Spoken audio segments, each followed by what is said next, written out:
How's everyone doing today? Hope you're doing well, and I hope you're having a great day. If you're unfamiliar with me, my name is Bungle. I like to do whiteboard presentation videos, and one of the topics I'll be talking about today is a video game Enlisted. Now you may be asking yourself, Bungle, what is Enlisted? Well, Enlisted is a World War II, free-to-play, first-person shooter. It's a great alternative to AAA games, such as Battlefield 5. You may be asking, well, why? Well, it's pretty simple. It keeps kind of some semi-arcadey elements into it, but also keeps historical authenticity, as well as keeping historical accuracy. So it's pretty cool to kind of see a game kind of focus more on the realism and stuff of World War II. Now, going forward to it, it's a free-to-play game as I stated earlier. So if you're unfamiliar with free-to-play games, usually there's a pay for convenience, pay to kind of have an enjoyable time, right? And Enlisted, for a free-to-play player, does offer opportunities for a free-to-play player to enjoy the game.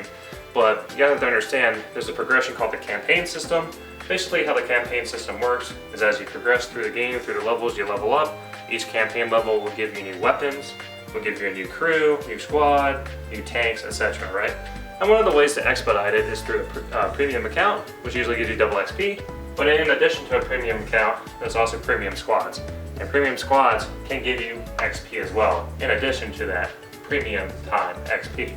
So you can definitely see your games giving you an ROI, return on investment, expediting your grind during the campaign levels.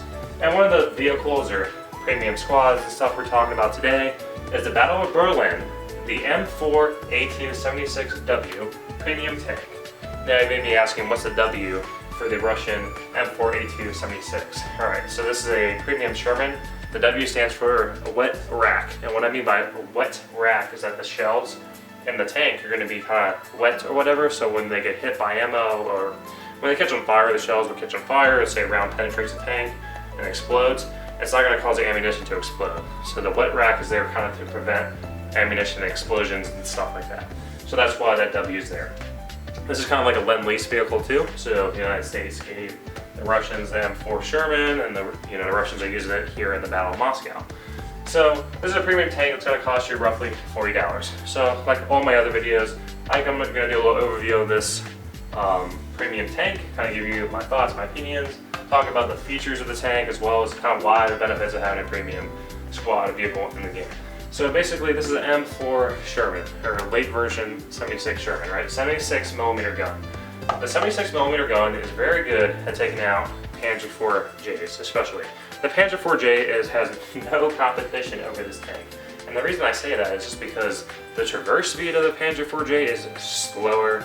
The armor for the Sherman is actually pretty good. It actually has a really good armor. I think it's slopes. It's like a late war Sherman, so it actually has more armor, more protection.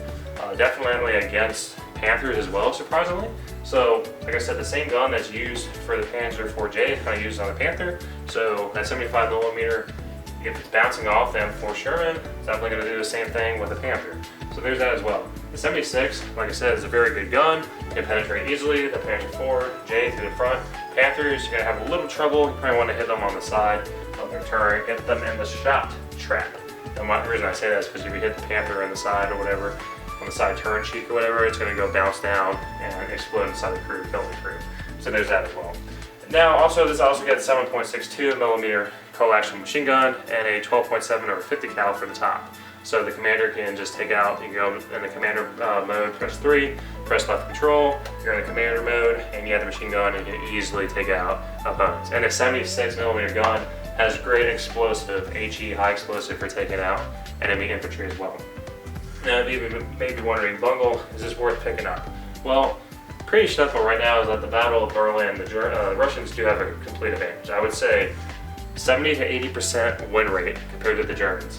The reason why is because you get the reason why is because right now the Russians just have a clear advantage, right? It's the late World War II, ends of the war. Russians are clobbering the Germans, and then they're in Berlin, the capital, and they're about to take it over, and the war's about to end, right? So you gotta keep that in mind, right? The Russians are basically overwhelming the German forces at that time, but kind of looking at historical accuracy, how far are we gonna go to affect gameplay, right?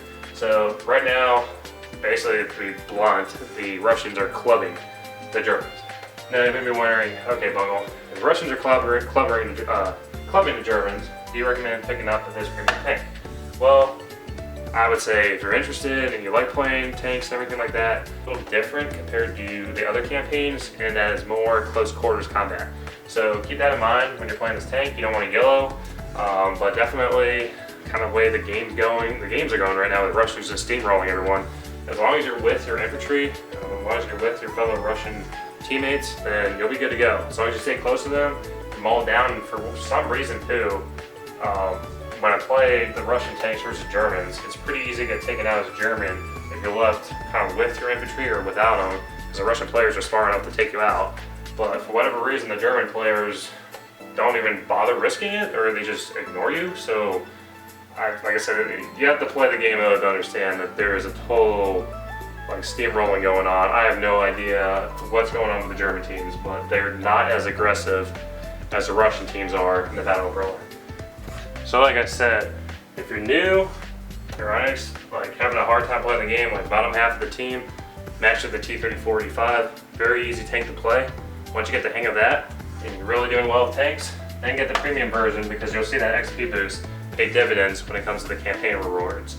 If you already know what you're doing, and you're doing fine, top half of your team, master the Battle of Berlin, kind of understand how the meta is, how the gameplay is, then definitely, like I said, pick it up then, and you'll see dividends as well, right?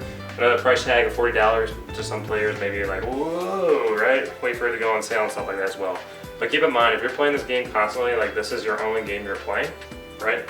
And you're not playing AAA games and all that stuff right now, you know, why not get that ROI, that return on your investment, return on your time? Because you definitely will see the campaign levels start flying, right?